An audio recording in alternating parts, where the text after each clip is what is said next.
नमस्कार, कैसे हैं आप? आई होप आप अच्छे होंगे। मेगा एजुकेशन चैनल पर आपका एक बार फिर स्वागत है। अभी हमारी राष्ट्रपति की सीरीज चल रही थी और इस राष्ट्रपति की सीरीज में आप लोग राष्ट्रपति की आपातकालीन शक्तियों के बारे में पढ़ रहे थे।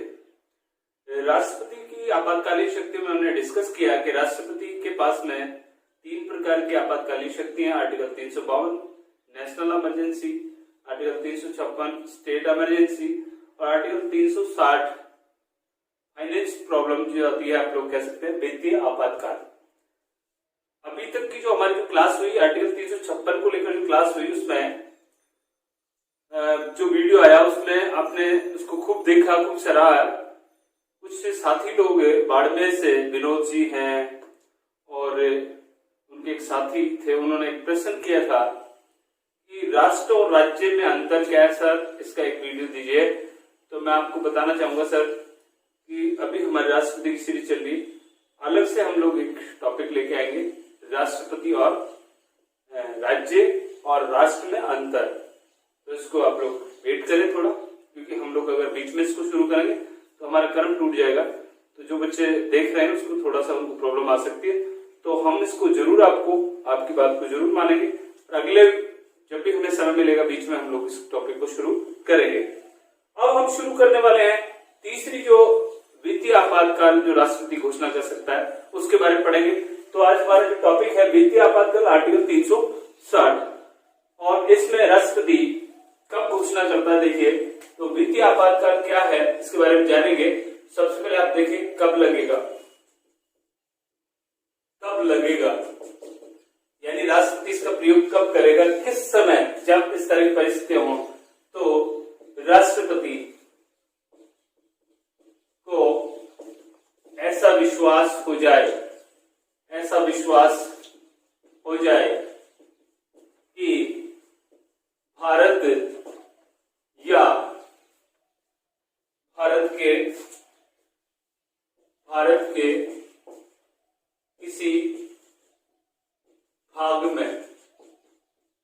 किसी भाग में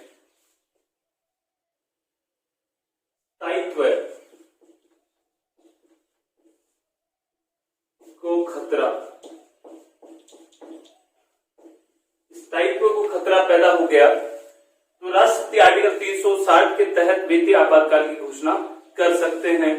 यहाँ इतना ही समझना है आपको कि राष्ट्रपति को ऐसा विश्वास हो गया कि भारत या भारत के किसी भाग में देश की स्थायित्व को खतरा है, यानी देश की अर्थव्यवस्था को खतरा है, वित्तीय संकट आने वाला है। इसको आप ये भी कह सकते हैं, वित्तीय संकट भी कह सकते हैं, वित्तीय संकट। आगे अगर बात करें तो इसको आप ये भी कह सकते हो वित्तीय संकट, साख को खतरा।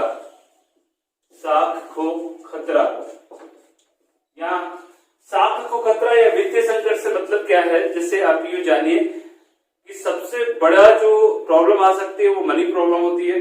तो जब हमारे पास पैसा ही नहीं होगा, देश में बेरोजगारी बढ़ जाएगी, महंगाई बढ़ गई, देश में लोगों को रोजगार नहीं मिल रहा है, लोगों का जीवन यापन सही तरीके से नहीं हो रहा है, आर्थिक और सामाजिक जितने भी क्रियाकलाप हैं सब बंद पड़े हुए हैं। ऐसी स्थिति में देश में आर्थिक मंदी आ गई और इस आर्थिक मंदी से उभरने के लिए जब हमारे पास पैसा नहीं है तो हम लोग उधार लेते हैं, विदेशों से उधार लेते हैं। वही है जैसे आपके पास पैसा नहीं है तो आप पड़ोसी से उधार लेते हैं या सेठ साहूकार से उधार लेते हैं। वैसे ही एक देश भी यही है कि जब इस सिचुएशन में आ गया उसके बाद पैसा नहीं है तो विदेशों से उधार लेता है, लेकिन विदेश उसे उधार क्यों देगा जब उसकी साख होगी, जब उसकी साख डाउन हो जाएगी कि ये वापस नहीं कर सकता, इसके पास सोना नहीं है, गिरवी रखने के लिए कुछ चीज नहीं है। ऐसी स्थिति में अगर वे लोग भी मना कर दे, उधार देने के लिए भी मना कर दे, इसका मतलब उसकी जो साख है उस पर भी खतरा है। जैसे आपके पास पैसा नहीं है, बाजार में जाके आप लाखों रुपए का सामान ला सकते हैं, आपकी साख है, लेकिन कोई आपको पैसा नहीं दे, आपकी स्थिति दयनीय होगी। ऐसी स्थिति में वित्तीय संकट आ गया, स्थायित्व को खतरा है, हमारे देश की जो साख है वो गिर गई है। ऐसी स्थिति में राष्ट्रपति घोषणा कर सकता है। कौन घोषणा करेगा? राष्ट्रपति घोषणा कर सकता है और आर्टिकल 360 का प्रयोग करके देश में क्या लगा सकता है? वित्तीय आपातकाल लगा सकता है। ये आपको समझ में आ गया होगा, वित्तीय आपातकाल लगा सकता है। अब देखिए, यहाँ हम ये देखेंगे कि वित्तीय आपातकाल में राष्ट्रपति जब इसको लगाता है उस समय समय सीमा क्या होती है इसकी, समय सीमा, यहां से भी प्रश्न पूछे जाते हैं। समय सीमा यानी अवधि कितनी होगी, तो वही शुरू में कितना, 2 माह, शुरू में 2 माह। तो यहां से एक प्रश्न बन गया कि वित्तीय आपातकाल बिना संसद की अनुमति के कितने समय तक लागू रह सकता है, केवल 2 माह तक। 2 माह में क्या आप लोग इसको स्थायित्व दे सकते हैं, देश को पटरी पे ला सकते हैं, नहीं ना। ऐसी स्थिति में इसको आगे बढ़ाना पड़ेगा, और आगे बढ़ाने के लिए क्या करना पड़ेगा, संसद की अनुमति लेनी होगी, संसद की अनुमति लेनी होगी। और संसद की अनुमति में क्या लिखा हुआ है, संसद देगी इसको साधारण बहुमत से। अनुमति में क्या लिखा हुआ है, साधारण बहुमत से। साधारण बहुमत से अगर संसद इसको पारित कर देती है, अब आप ये प्रश्न पूछ सकते हैं कि लोकसभा नहीं है तो, लोकसभा नहीं है तो राज्यसभा इसको पारित कर दे साधारण बहुमत से, तो वह 2 माह से बढ़ाया जा सकता है। और 2 माह से बढ़ाने के बाद में डायरेक्ट वह अनिश्चित काल तक लागू हो सकता है। ये ध्यान रखना है, अनिश्चित काल तक लागू हो सकता है। और जैसे ही लोकसभा का गठन होगा, नई लोकसभा आएगी, तो 30 दिन के भीतर उसका अनुमोदन होना जरूरी है। अगर दोनों है तो कोई दिक्कत नहीं है, साधारण बहुमत से पारित करके अनिश्चित काल तक इसको लागू किया जा सकता है। इसका मतलब यहाँ 2 बात आई, बार बार बढ़ाने की आवश्यकता नहीं है, बार बार बढ़ाने की आवश्यकता नहीं है। दूसरी बात, इसका जो समय सीमा है वो क्या है, अनिश्चित काल तक बढ़ाया जा सकता है।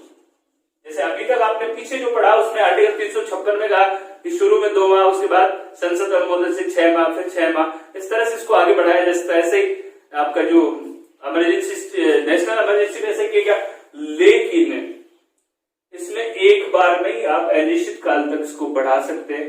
कितने समय तक चलेगा, लंबे समय तक चलेगा। कब तक चलेगा, इसके लिए संविधान मौन है, लेकिन तब तक चलेगा जब हमारे वित्तीय संकट दूर नहीं हो जाता, जब तक हमारे स्थायित्व को खतरा दूर नहीं हो जाता, तब तक ये चलेगा। तो यहां से जो प्रश्न पूछा जाने की संभावना वो यही होगी कि शुरू में 2 माह और उसके बाद संसद की अनुमति मिलने के बाद अनिश्चित काल तक लागू किया जा सकता है।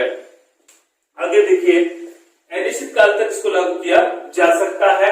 और जैसे अब आप इसको यहां से जोड़ सकते हैं, आप ये कह सकते हैं कि भारत में क्या इस समय पोजीशन ऐसी है कि हमारी साख को खतरा हो सकता है।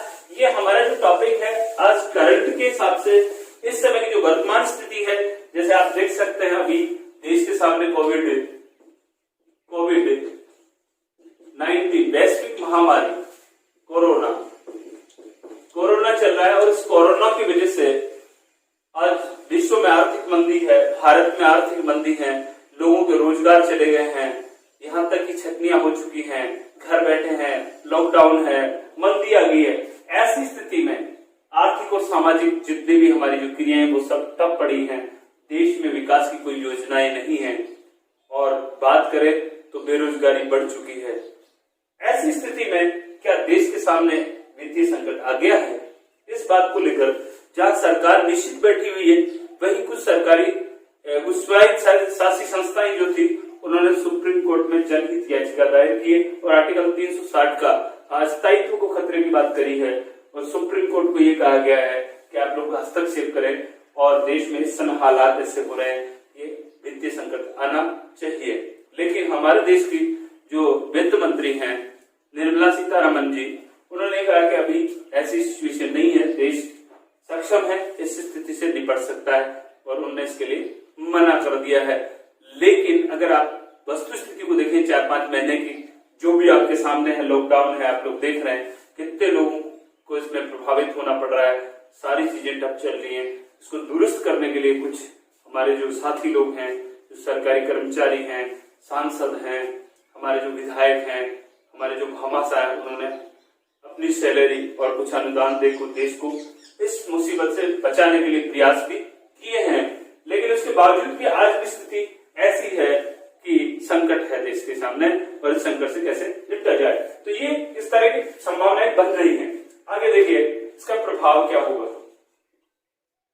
इसको जब आप लागू करेंगे तो क्या प्रभाव आएगा। 360 को अगर लागू करेंगे तो मनी प्रॉब्लम है, इसलिए सबसे पहली बात तो यह है कि साख को सुधारना है, और साख को सुधारने के लिए पैसों का बंदोबस्त करना है। और कैसे करेंगे पैसों का बंदोबस्त?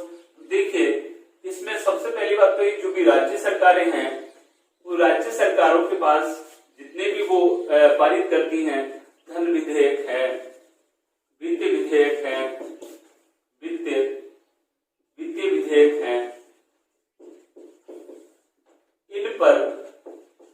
इन पर केंद्र सरकार क्या कर सकती है? अपने नियंत्रण में ले सकती है।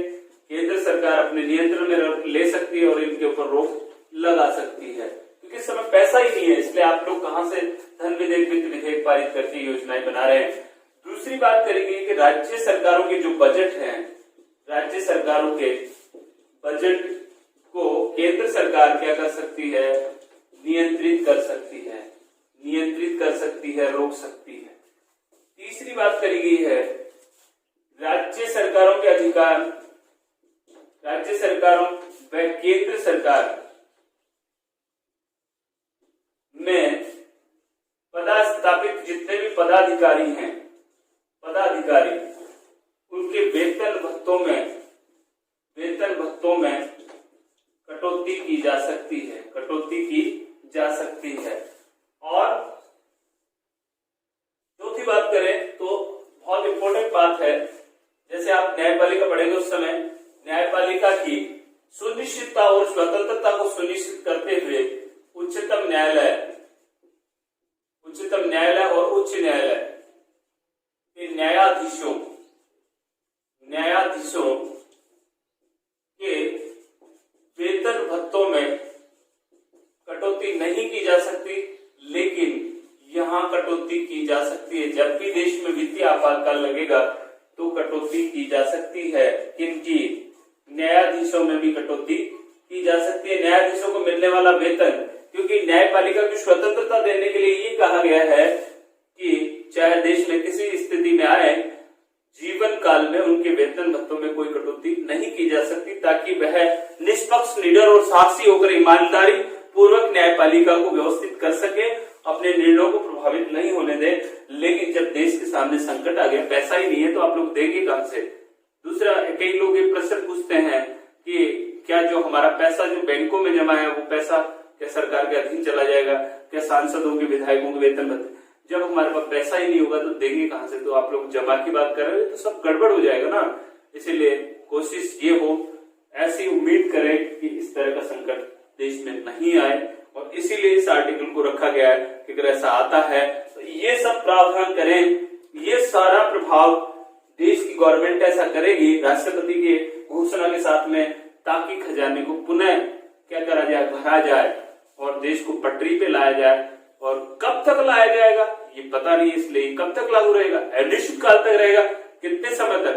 कोई जरूरी थोड़ी कि आपकी स्थिति कब सुधार हो। ऐसी स्थिति में इसको लंबे समय तक लगाया जा सकता है।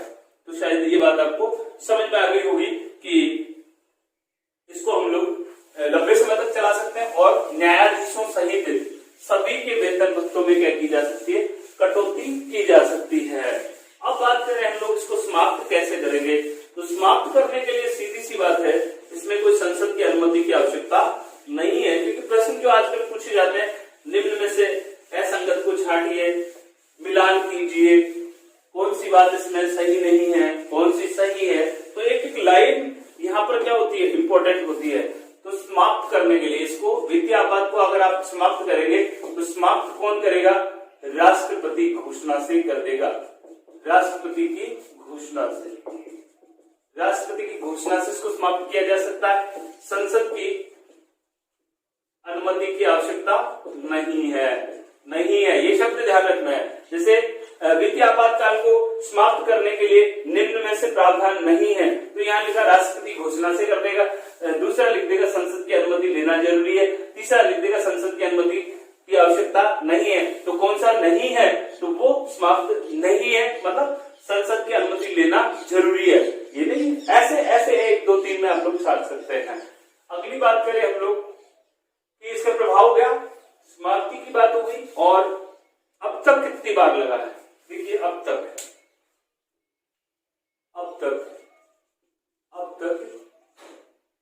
कितनी बार लगा। यहां से प्रश्न कई बार प्रतियोगी परीक्षा पूछा गया यहां तक अब तक भारत में देश आजाद होने से अब तक आर्टिकल 360 का प्रयोग गांठ बांध लीजिए अभी तक नहीं हुआ है, एक भी बार नहीं हुआ है, एक भी बार नहीं हुआ है, नहीं हुआ है, ये आपको ध्यान रखना है। कौन से आर्टिकल की बात कर रहे हैं? वित्तीय आपातकाल की बात करें कि अभी तक हमारे देश की साख को खतरा नहीं हुआ है, स्थायित्व को खतरा नहीं हुआ है। अच्छी बात है कि हम भाग्यशाली हैं कि हमारे देश में आर्थिक संकट नहीं आया। क्या संभावनाएं हुई थी? संभावनाएं तो अभी भी हो रही हैं, लेकिन इससे पहले एक बहुत बड़ा आर्थिक मंदी का दौर आया था 1991 में। आर्थिक मंदी, विश्व में आर्थिक मंदी थी, और जब विश्व में आर्थिक मंदी होगी तो आपका देश कैसे बचेगा? तो भारत में भी आर्थिक मंदी का दौर आया था, 1991 की बात है। और 1991 में हुआ क्या था? उस समय देश में प्रधानमंत्री कौन थे? तो उस समय देश में प्रधानमंत्री थे पीवी नरसिम्हा राव। पीवी नरसिम्हा राव देश के प्रधानमंत्री थे।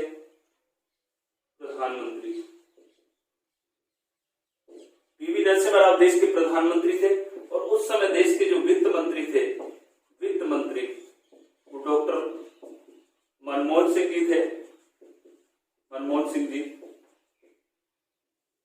जो कि पहले आरबीआई के गवर्नर रहे हैं, जिनके नोटों पे साइन आते थे, और उसके बाद यूपीए में 2 बार लगातार प्रधानमंत्री रहे। यूपीए फर्स्ट और यूपीए सेकंड में प्रधानमंत्री रहे। ठीक है, मोदी जी से पहले डॉक्टर मनमोहन सिंह जी प्रधानमंत्री थे। आरबीआई के गवर्नर रहे, और एक बहुत बड़े क्या है ये अर्थशास्त्री हैं।